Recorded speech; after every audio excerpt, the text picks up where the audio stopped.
Hi students, welcome back to the Google Classroom of Class 7 Political Science Chapter 7 Market Around Us. How are you children? I hope all of you are safe and fine there at home. In the last class, we have learned about shops in the neighborhood. Children, what do you mean by shops in the neighborhood? There are many shops that sell goods and services in our neighborhoods.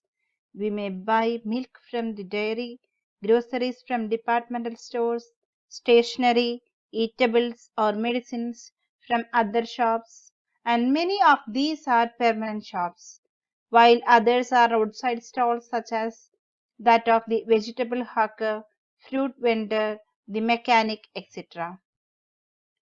Shops in the neighborhood are useful in many ways. They are near our home and we can go there on any day of the week. Today, we would focus on the topic shopping complex and the malls. A shopping mall, shopping center, shopping arcade, shopping precinct, or simply mall is one or more buildings forming a complex of shops representing merchandisers with interconnecting walkways, enabling visitors to easily walk from one unit to another unit, along with a parking area, a modern indoor version of the traditional marketplace. There are other markets in the urban area that have many shops popularly called shopping complexes. Children, have you ever visited any shopping malls or shopping complexes? Yes. In these days, in many urban areas, you also have large multi-storied air-conditioned buildings with shops on different floors known as malls. For example, Shobha Mall, Lulu Mall, etc. In these urban markets, you get both branded and non-branded goods. Children, the companies producing these products, better quality products, sell them through shops in large urban markets and at times through special showrooms. As compared to non-branded goods, fewer people can afford to buy the branded ones. So children, what do you mean by shopping complex or malls? In urban areas, multi-storied air-conditioned buildings with shops on different floors known as malls. And in these markets, you get both branded and non-branded goods. Then next one, chain of markets. How the products reach from the producer to the consumer. Every city has areas for wholesaler markets. This is where goods reach first and are then supplied to other traders. First, the big traders buy these things from the factory or wholesale trader. Then, what happened? They sell these things to other small traders.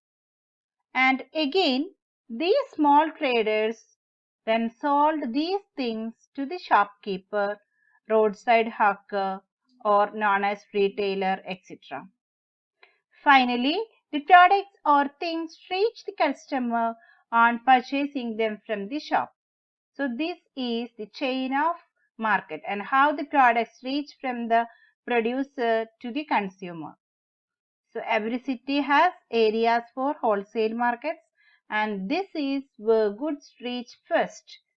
So the goods reach first in the wholesale market and then they are supplied to the other traders. Then the big traders buy all these products and things from the wholesale traders. Okay, so the big traders buy these products from the wholesale traders. Then these big traders, they sell again these products to the small traders. Then small traders sold these things to the shopkeeper or roadside hawker. Then what happened?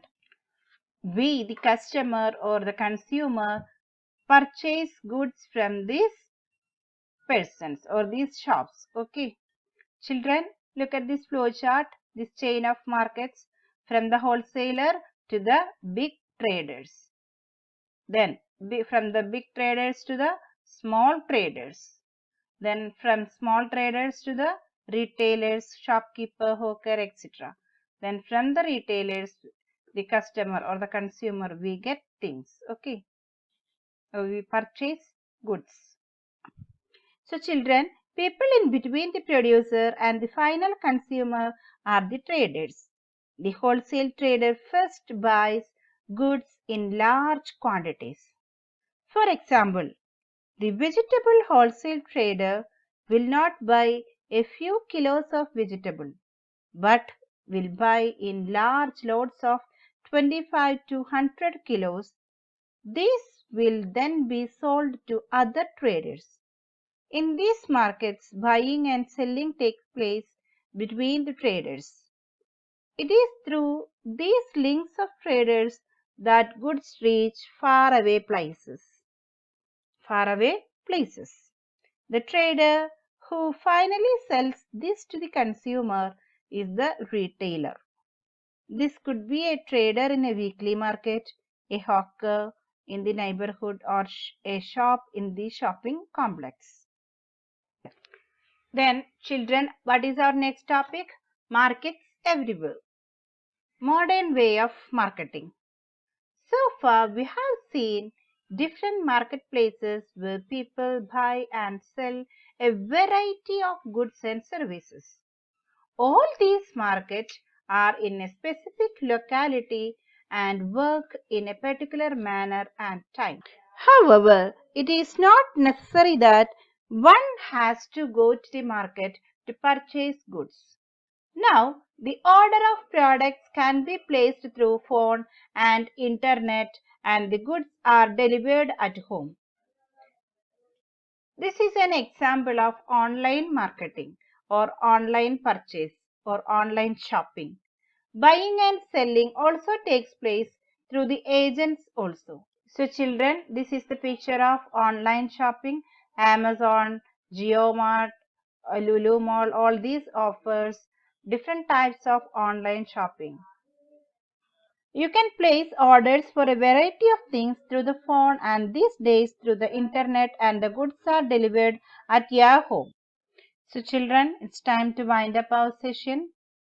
We have looked at the shop owners in a weekly market and those in a shopping complex. They are very different people. One is a small trader with little money to run the shop, whereas the other is able to spend a lot of money to set up the shop. They also earn unequal amounts. The weekly market traders earn little compared to the profit of a regular shop owner in a shopping complex. Similarly, buyers are differently placed. There are many who are not able to afford the cheapest of the goods, while others are busy shopping in malls. Thus, whether we can be buyers or sellers in these different markets depends, among other things, on the money that we have. So children, please note that the corresponding URL, notes of the lesson and test paper are also attached along with this video.